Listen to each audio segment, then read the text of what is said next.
আমার হাতে বর্তমানে যে কার্ডটি দেখতে পাচ্ছেন, এটা হচ্ছে কিছুদিন আগের কেনা। ৳১৯ ৩১ মিনিট, মেয়াদ ২৪ ঘন্টা। আবার ইদানিং যখন কার্ড কিনতে গেলাম, তখন দেখি আরেক অবস্থা। ৳১৯ ২৫ মিনিট, মেয়াদ ২৪ ঘন্টায়।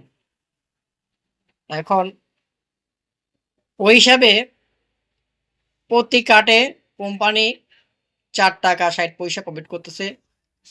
পার পাতায় ১০ টি কার্ড থাকে, ৳৪৫ এক্সট্রা প্রফিট। আবার কিছুদিন আগে ৳২৯ ছিল ৫০০ এমবি, মেয়াদ ৭ দিন। ইদানিং এসে নতুন পলিসি ৳২৯ ১ জিবি, মেয়াদ ১ দিন। এখন যে কারণে ভিডিওটা করা, আমার ২৫ মিনিট কথা নাও বলতে পারি। আবার ১ জিবি ইন্টারনেট একদিনে খরচ নাও করতে পারি। এখন আমাকে এমনভাবে বাইন্ডিং করে দেওয়া হচ্ছে যে, আপনার একদিনে ৳৩০ তাদেরকে দিতেই হবে। আপনি আবার খরচ করেন আর না করেন। আপনি কথা বলেন আর না বলেন। এখন বলবেন, "ভাই, আপনি তাহলে এমবি মিনিট কেনা বন্ধ করে দেন।" যারা এই কথা বলছেন, আপনারা একটা জিনিস চিন্তা করে দেখবেন, আগের দিনে কিন্তু কারেন্ট ছিল না। মানুষ চলছিল। বর্তমানে যখন কারেন্ট সবার ঘরে, ঘরে, তখন যদি ০.৫ ঘন্টা কারেন্ট যদি না থাকে, তাহলে আমাদের অবস্থা খারাপ। তো সবকিছু দিক চিন্তা করে মানুষ যখন অভ্যস্ত হয়ে যায় ব্যবহার করতে, করতে, তখন সেটা আর ছাড়তে পারে না। যার দরুন এই ব্যবসায়িকরা আমাদের পকেট থেকে টাকা কেটে নিয়ে চলে যাচ্ছে। এগুলা দেখার মতো লোক হয়তো আগেই ছিল না, কিন্তু এখন তো আছে। দেখার লোক আছে। যারা এই দেশ পরিচালনা করছেন, তারা হচ্ছেন জনগণের গার্ডিয়ান। জনগণের গার্ডিয়ান যদি এসব বিষয়ে না দেখেন, তাহলে সাধারণ জনগণের কি অবস্থা হতে পারে? এখন বলতে পারেন যে, "ভাই, আপনি এভাবে ভাঙা, ভাঙা কার্ড ইউজ না করে মাসিক প্যাকেজ কিনেন।" তো মাসিক প্যাকেজ কিনবো যে একটা দিনে এনে দিনে খাওয়ার লোক, ৳৪০০-৫০০ যে প্যাকেজ, এই প্যাকেজ তার পক্ষে সম্ভব না। যার কারণে এই সাধারণ মানুষ ক্ষণিকের তৃপ্তির উপভোগের জন্য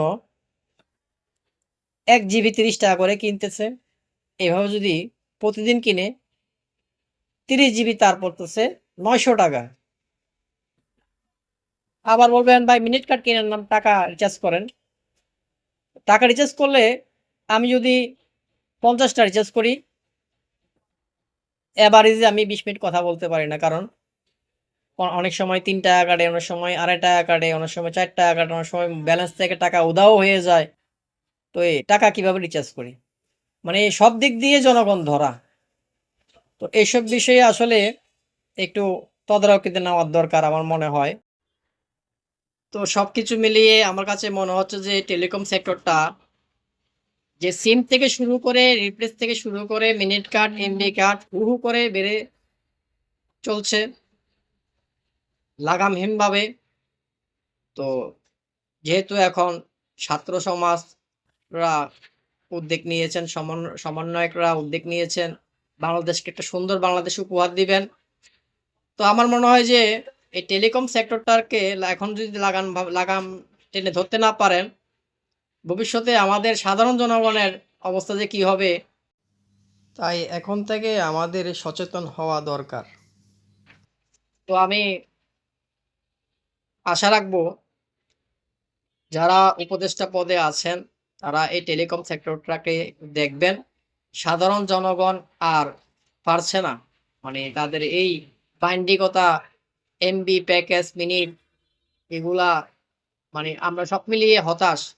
তো আমাদের আশার আলো হিসেবে আমরা একটা সুন্দর বাংলাদেশ দেখতে চাই এই ছাত্র সমাজ সমন্বয়কের মাধ্যমে। ভিডিওটা বেশি, বেশি শেয়ার করে দিবেন যাতে ওনাদের কাছে পৌঁছায় ব্যাপারটা। এটা শুধু আমার একার কথা না, সারা বাংলাদেশের কথা। অনেকে বলার সাহস করতে পারছে না। আর আমাদের দেওয়ালে পিঠ ঠেকে গেছে। আমরা আপনাদের কাছে না বললে বলব কার কাছে? তো এই বিষয়টা অবশ্যই আপনারা নজরদারি করবেন। ধন্যবাদ সবাইকে।